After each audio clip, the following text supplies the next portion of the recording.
Cyro on Twitter because he has additional information.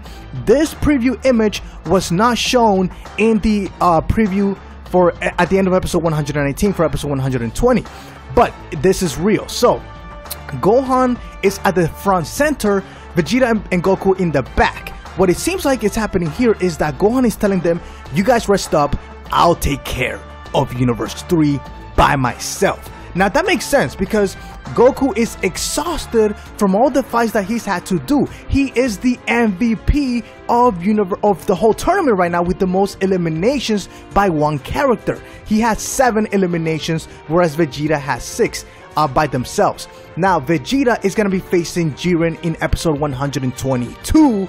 So it makes sense for him to also reserve his stamina and his power, his strength. Now, besides that, why does Gohan want to fight Universe 3? Well, Ken Cyro has an idea. He says his guess is that Gohan is pissed because of what happened to Piccolo in episode 119. Piccolo being his mentor, it makes sense that Gohan is out for vengeance even though it was Universe 4, but still, Gohan is absolutely pissed in this scene. Now, let's go back to the preview. So Gohan is struggling, alright, and now we have Kotsukai in this shot. Now, Kotsukai was inspired by Giru from Dragon Ball GT, and Giru is actually a machine mutant. So that is where they draw the inspiration. Now, in addition to that, you can see that Kotsukai is actually analyzing the characters. He's analyzing their power level, their strength, their speed, their weaknesses, and that is one of the advantages that Universe 3 has that Universe 7 does not have, being that Universe 3 has all the machines and everything. Now also in the center, that is very similar to the actual logo or the symbol that represents Universe 3. Each universe is represented by a symbol, and I actually did a whole video about this, breaking it down. Universe 3 is attached to this symbol, which represents the seal of Melchizedek. Shout out to Livingstone PhD on my Discord server. The seal of Melchizedek is a Judeo-Christian symbol that represents Christ and was used for spiritual purposes. This is especially fitting for Universe 3 as it is officially described as the spiritual universe. But anyways, so it's cool to see that in the center, but also this right here is very similar to what you see in the opening number 2 for Dragon Ball Super when you see the God of Destruction for Universe 3. Alright, we're done here, let's continue. So Gohan is now fighting back. In terms of who he's fighting in this scene, I assume that he is fighting Pansia, which is the kind of like the bigger robot for Universe 3. But let's continue. So Android 17, being that he is an android, does this mean that Android 17 is going to have some sort of insight into the Universe 3 warriors? Maybe he's going to figure out a weakness that's going to help out Gohan. That's what we're going to probably see. I would like to see that happen. Now, what is Universe 3's secret plan? In order to figure this out, let's go back to Ken Cyro once again. He has early translations. Their plan is very simple. Universe 3 wants to have the most number of warriors on stage by the end of the tournament when it runs out of time. Now, Universe 3 make their move. Kotsukai and his teammates from Universe 3, there was a little mistake there, from Universe 3 begin their attack on Son Goku and their teammates. Now, in addition to that, we also have alternate summaries. Universe 3 stand against Goku, and the transforming merge warriors are engulfed in a light when Goku and his teammates decide to fight back. Thanks to Gohan's help, their barrier is broken with a Kamehameha, which we're going to talk about in a second, and the merge warriors are burned to a crisp. It appeared like a complete victory, but it's not over. We also have these translations. After winning the fierce fight against Universe 4, Goku and his team are attacked by the Universe 3 and blah blah blah blah thanks to the Union. So it talks about a Union emerging, a perfect survival strategy, deadly assassins of Universe 3. And let's go back to the preview. So if we go back to the preview, Paparoni is the leader of Universe 3. Now, he's gonna have a major impact in episode 121, but not so much in episode 120. Let's continue. So, Katsukai right there at the top. Now, this character right here is the one I was talking about earlier that I predict that Gohan was actually gonna be fighting, and that is Panchia. Alright, so let's continue. Now, Kotsukai is at the very top, and okay, this character right here at the bottom, that is Borareta. So the way that they're doing the fusion is, and everybody seems surprised. So Panchia is gonna be taking the center, whereas Borareta is gonna be going on his butthole and merging from the bottom. And then Kotsukai is gonna be going from the top, and it looks like he's struggling to get in. Now, I'm very surprised that actually the Supreme Kai from Ia, the Supreme Kai from Universe 3, actually has a lot of confidence, because if we go back, let's actually show you guys something very interesting. If you see this right here, this is created by Epic Age, and this one was created by Shido Raikou. But if we go here, you can see that Universe 3 has 0 wins. They have 5 losses, 0 wins. So I have no idea why Ia seems so confident, being that they are technically the weakest universe next to Universe 10 with 0 eliminations. Alright, so not sure why you look so confident there, buddy. But let's go back to the preview. So as we can continue, they're merging. Alright, so now Goku and Vegeta are going to be facing them at some point, but probably for just a short time. They're gonna go Super Saiyan Blue, which means that this union, this fusion of these 3 characters is a very powerful fusion, as we're gonna see later with their ki. So watch this at my full power. This is referring to Gohan. Now, this is very interesting. Gohan does the Kamehameha, and this is massive, probably the biggest one that I've ever seen Gohan do. But in addition, you can see around the Kamehameha, you can see that Gohan has broken the sound barrier. In order for him to break the sound barrier, his Kamehameha needs to be moving at 343 meters per second, or around 767 miles per hour. So that is extremely fast. This is a very, very powerful Kamehameha attack that Universe 3 is going to have to deal with. And you can see that right here, they have some sort of aura around them, excuse me. I'm not sure what's going on there, but that is all the... And then you can see another shot of Gohan right there against Universe 3. And then Paparoni is having a little meltdown here. He has another trick up his sleeve, which I think is one of the other characters that wasn't shown. So if we actually go back to right here, we go back to Biara, okay? Biara, which you can also see here from, I'm gonna use this one instead. But Biara, it seems like he's not gonna be using episode 120.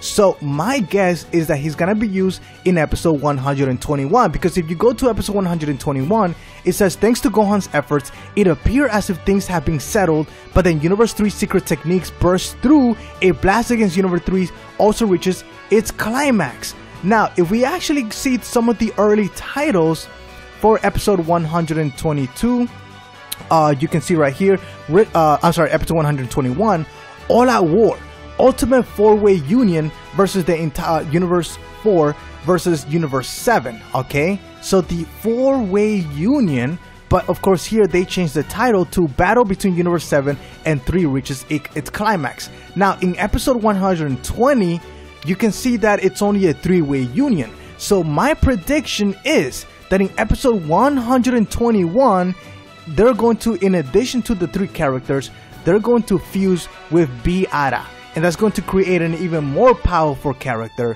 So that is my prediction there. Now, if you go to Herms98 on Twitter, you can see that when they fuse, their name is Anirasa. So that is their fuse name. And actually, Terrace gives us an additional insight when Terrace, she says that it makes sense when it comes to Panchia, Borareta, Kotsukai.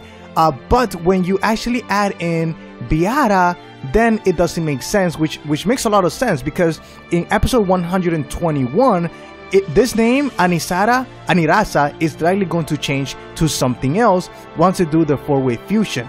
Now, it could also be that in episode 121, they may do fusion a little bit different. They may actually use Potara fusion instead of just the way that they're doing it in episode 120. But anyways, let's talk about episode 120. I'm going into episode 121. That is my prediction for 120. Nothing else to talk about, guys. So I'm very excited. Thank you to Ken Saru on Twitter. to Herms98 on Twitter, and for Terrace for giving us additional insight. A big shout out, of course, to Shadow Raikou and to Epic Age for putting all this stuff together as well. And I will see you guys later tomorrow for the next video.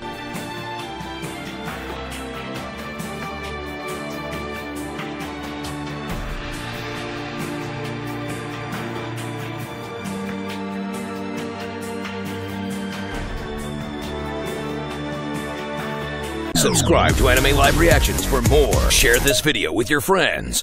By ringing that bell so you never miss an upload and are the first to comment. Also check the description box below at the top for Dragon Ball videos, merchandise, and collectibles, as well as send your video topics to my email. YouTube, what's going on? DBZ Warrior here. I'm going to address the Vegeta fans of the Dragon Ball community, Dragon Ball Super community, whatever you like to refer to it as.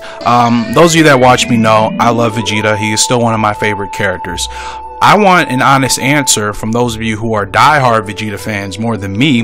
Do you think it's unfair that someone like me that doesn't really have hopes for anything significant for Vegeta out of this Tournament of Power? And that's not because I don't want him to achieve anything great. I do as much as you guys do, but realistically speaking, I don't want to get my hopes up hoping he's going to do something absolutely, fantastic like some fans are thinking, and then that doesn't happen and we feel like we totally get shafted. I think certain Vegeta fans are really getting their hopes up, hoping he's going to get Ultra Instinct. I've talked about that several times, wanting him to fight Jiren, wanting him to, be the sole survivor of the Tournament of Power.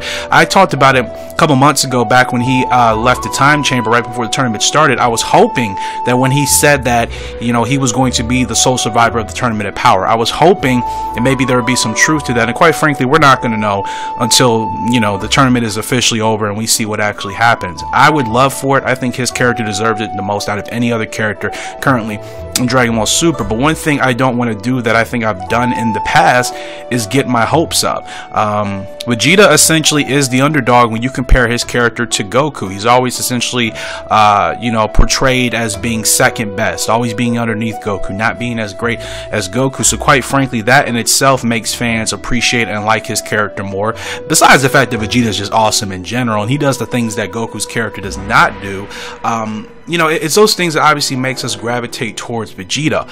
But there are people who think that if you don't believe Vegeta's going to do something great, that you hate or dislike his character.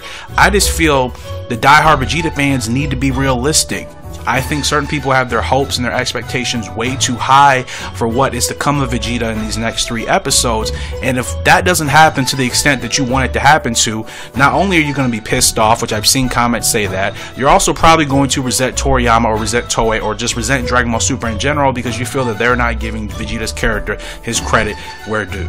Understandable under all conditions and all circumstances, especially with kind of how things have been in the Tournament of Power. Some people say it's been good, some people say it's been crappy, yada yada yada. It's kind of been a back and forth argument and debate, and there have been some things we've talked about in the Tournament of Power that have not been executed properly. Characters being wasted, stupid eliminations, unnecessary fusions. There's a couple of things that we could definitely critique about the Tournament of Power, and one thing I don't want Vegeta fans to go through is to get their hopes up and then to just be mad for no reason. You got to be realistic and understand how Vegeta's character has been. And I've said this also before. I say a lot of things a lot. It's like people either don't pay attention or they don't listen or they only hear what they want to hear. Vegeta's character has had the most character development out of any character so far in Dragon Ball Super. You're talking about from where he was at the beginning of Dragon Ball Z to where he is now currently in Super. His character has had the most development in the series from Dragon Ball Z to Dragon Ball Super right now. I don't think that says we hate Vegeta. Is he ever going to replace Goku? Of course not. He's never going to take that position on top of, the totem pole, so to speak. But he still has done great things. He still has had great moments, and his character has developed in such a way that it's been positive and progression as opposed to, a decline or negative progression, going downwards or going backwards, essentially. That's not the case with this character. I'm well aware, it's the internet, it's the community. There are some fans who think if you're not, I guess just kind of lying to yourself about Vegeta and hoping for, things that probably aren't going to happen, that you hate his character, that you don't want things to happen. That's not the case at all. If anything, that's ignorance to say that just because someone has a realistic viewpoint and perspective of what is most likely going to happen with this character, you know, you think it's somebody bashing on them. I would love for Vegeta to survive this Tournament of Power, to be the sole survivor, to finally get what he has deserved for so long, and that's to finally be recognized as the man, as the guy, as the character, as the Saiyan warrior that has surpassed Goku and has made something, made a much bigger impact than Goku has ever done. If Vegeta was able to survive this Tournament of Power by himself, be the sole survivor, the last remaining fighter on behalf of Universe 7, and win it for Universe 7, that would be bigger than anything Goku has done, technically speaking, in Dragon Ball history, because Goku has done things that sure have saved, you know, planet Earth, and sure may have saved Universe 7, you know, to a certain extent, depending on the villain we're talking about here. If it's a Kid Buu situation, that wasn't all Goku. That was Goku, that was Vegeta, that was Majin Buu, that was Mr. Satan, that was Hercule. That was a lot of characters who contributed to saving Earth from Kid Buu. When you look at this Tournament of Power situation, if Vegeta also has the most eliminations, single eliminations at this point in time, his progression as a warrior, him being able to achieve Super Saiyan God by himself without the ritual that Goku needed, that is something that I think people forget as well. Yes, it was not something that was shown to us in the anime, unfortunately it was only in the manga, but still the fact that they even made it a legit factor and a legit point in the Dragon Ball Super timeline proves that they do care about Vegeta's character. It's not like how it used to be back in the day. I just don't believe that. I don't think you can lie to yourself and say that they hate Vegeta's character now with all the progression he has made, the things he has done. The only thing that really Goku has over Vegeta, quite frankly, is getting new forms and new transformations first. Goku became Super Saiyan God first. We can assume he probably became Super Saiyan Blue first too. He got Ultra Instinct. You know, he's done Super Saiyan Blue Kaioken. That really is the only thing Goku has gotten or has over Vegeta in Dragon Ball Super. Other than that, Vegeta has achieved so many things by himself without anybody's help. Him snapping on Beerus and actually, you know, getting a couple hits off on Beerus, he wasn't even in any Super Saiyan God form. That was what? Super Saiyan 2.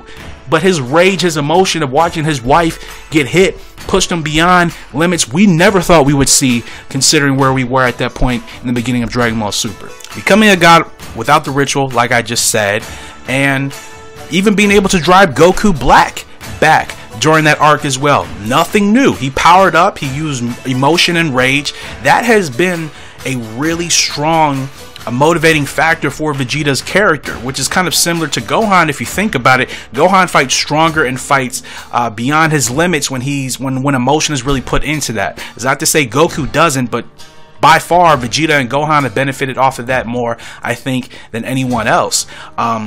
I truly believe Vegeta's character has come such a long way from where he used to be. His character was supposed to be written off way back in the beginning of DBZ, if you guys remember that. So think about it this way: because of our support for Vegeta's character, because we enjoy his character, and you know, we have appreciated him for what he is and how he has changed over time, his character has made more progression than any other character in the entire Dragon Ball series.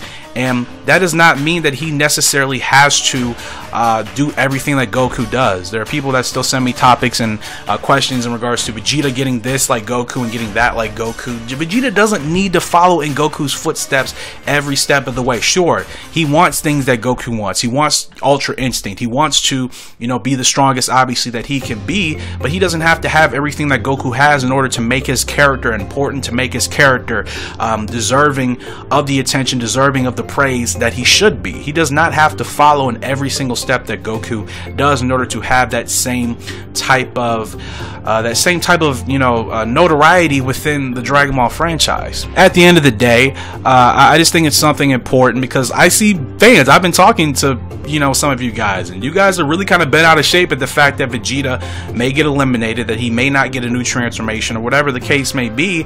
And like I said, there are bigger things to come. This is not the end of Dragon Ball Super. Regardless of how this Tournament of Power ends, Dragon Ball Super is not ending. There's going to be more villains, there's going to be more arcs, there's going to be more development, there's going to be new transformations, new forms, so on and so forth. This is just another part in the timeline that obviously we're dealing with. And quite frankly, like I've said before, if Vegeta is going to get eliminated, now of course, like I said, yeah, I would love for him to actually survive and not, but being realistic especially if you've been watching Dragon Ball for most of your life, and you have to understand the way things have gone.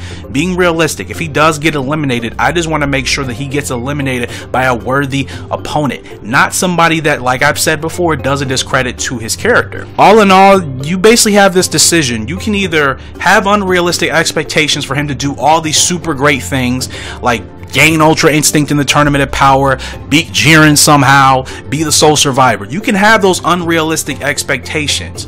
But if that doesn't happen, like I mentioned a couple minutes ago, you're going to be really upset, you're going to be pissed, and you're going to resent Dragon Ball where it is now, and you're going to resent the creators for doing what they've done. You can have unrealistic expectations, or you can hope that maybe he'll do something great. We don't know. It could be something we haven't even thought about. He can do something great. His character can still be treated with the respect and the dignity that his character needs to be treated with. And if he does get eliminated, let's just hope, like I said, it's by one of the Pride Troopers, most likely Jiren. He is indeed still at this point the strongest fighter remaining in the Tournament of Power. I think to say that Vegeta only got eliminated by the strongest fighter remaining in the Tournament of Power proves Vegeta is not weak. It does not say that. That does not translate if he were to get eliminated by Jiren. It's really just a matter of, you know, who is stronger at the moment in time. And quite frankly, Jiren is on a level that Vegeta and Goku have not reached yet at their points in their lives, and we still don't know a lot about Jiren's character. We still don't know where his power comes from and how he got so strong, so you can't make assumptions that Vegeta getting eliminated by Jiren translates to his character is weak, yada yada yada. That's not what that means. It still proves Vegeta's character is one tough you-know-what, and that it would have taken the strongest fighter in all the universes to get rid of him in the Tournament of Power if it goes down that way. But like I said, I can't force people to have realistic expectations. I just don't want some of you guys getting your hopes up and then being mad and resenting the show because your favorite character didn't get 3 out of 5 things that you want him to get. That just are unrealistic things to expect from his character in such a short amount of time. You're talking about him beating Jiren, him winning, him getting Ultra Instinct. That's just too much. His character has never gotten that much in a short amount